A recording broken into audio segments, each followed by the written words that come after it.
o senhor nasceu na Bahia, né? Na cidade de Feira de Santana, no dia 5 de maio de 1927. 1927. E aí, lá que o senhor começou, com toda a sua carreira, o senhor mudou de cidade? Até os 4 anos de idade, eu era uma criança comum e normal. A partir daí eu comecei a ter visões espirituais. Mais tarde, com a morte súbita de um irmão, eu fiquei muito doente. E então fui atendido por uma senhora que me aplicou passes e eu recuperei completamente a saúde. Ela explicou naquela época que não era propriamente uma doença, mas era uma perturbação espiritual pelo fato de eu ser médium. Então fomos a uma sessão espírita e sucessivamente. Mas eu era muito católico e comuniquei ao sacerdote como era natural. Ele, um homem de muita visão, me disse que sim, era um pecado. Que eu poderia ir pecar, no sábado eu confessava, no domingo eu comungava. E então estava perdoado. Terminou por ele me dizer sinceramente que eu deveria me dedicar ao espiritismo, porque a igreja não condena o fenômeno mediúnico, ela apenas não recomenda, pelo fato de ser algo muito delicado e dedicado a seres especiais como os santos que a igreja reconhece. Foi então que em 1947 eu comecei a estudar o espiritismo e proferi a primeira conferência. Desde então não parei mais. E nunca mais eu tive a mesma problemática, que foi uma dificuldade de movimentos, de caminhar, como resultado do choque da morte de um irmão meu. Dessa forma, hoje nós já visitei 70 países, já estive em mais de 2.500 cidades, publicamos 258 livros. E a divindade me permitiu continuar hoje aos 90 anos com esse mesmo entusiasmo. E o senhor falou que o senhor começou a ter visões desde pequeno, né? 4 Desde anos. os 4 anos. E como é que foram as suas primeiras manifestações como médium? Eu estava sentado na sala brincando quando chegou uma senhora e me disse que eu chamasse minha mãe, que estava na cozinha, que ela, a visitante, desejava falar. Eu chamei naturalmente, pensei que era uma criatura humana. Minha mãe veio e não viu a senhora. Então me reclamou e voltou para o trabalho.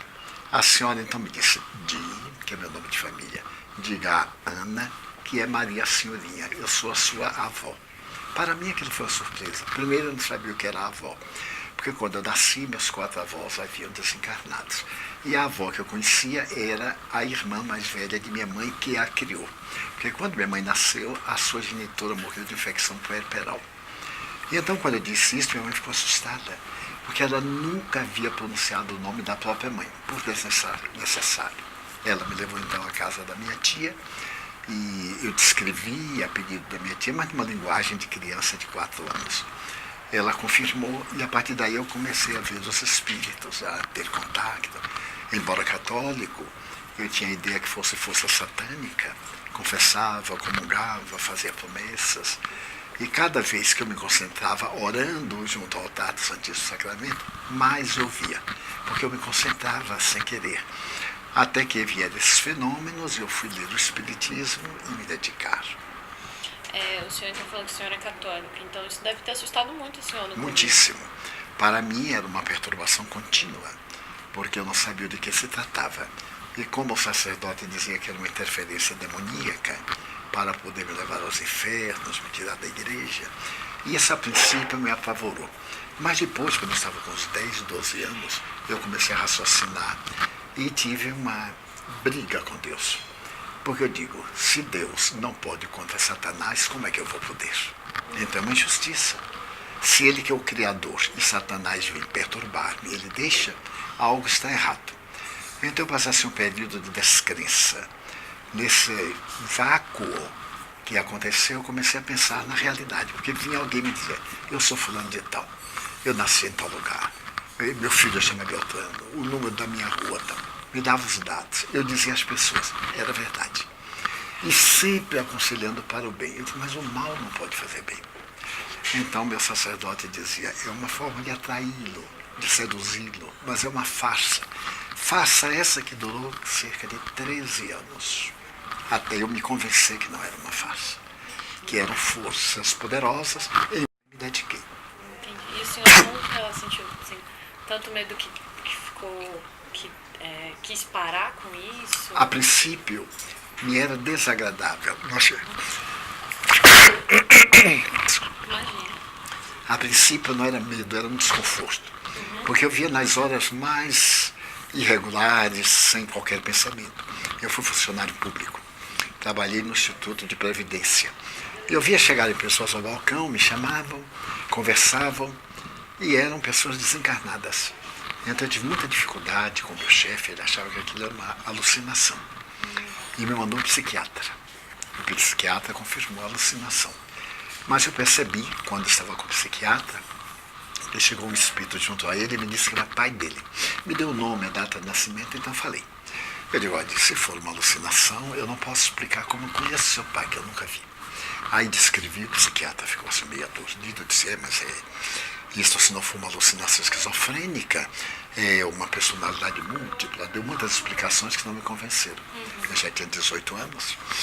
E então eu resolvi não fazer nenhum tratamento psicológico. Entendi. E o senhor, desde então, fez, como o senhor falou, né, muita... a carreira foi voltada para o bem, né? Pro bem. Inclusive, Criamos criou um lar de crianças. Um lar de crianças, exatamente. Já atendemos a mais de 130 mil famílias. Educamos mais de 40 mil crianças que hoje são cidadãos. Tivemos lares, família. Educamos 684 como filhos, residindo na nossa comunidade. Hoje eu tenho bisnetos. Vivemos num mundo de violência e esquecemos-nos do amor. Até há pouco, o amor mais pertencia à teologia. Hoje é psicoterapia. Quem ama garante o seu próprio futuro, desenvolve os sentimentos nobres e tem um caráter de sanidade. Então eu diria aos jovens e a todas as pessoas que o momento mais honroso psicologicamente é quando atingimos a maturidade do amor.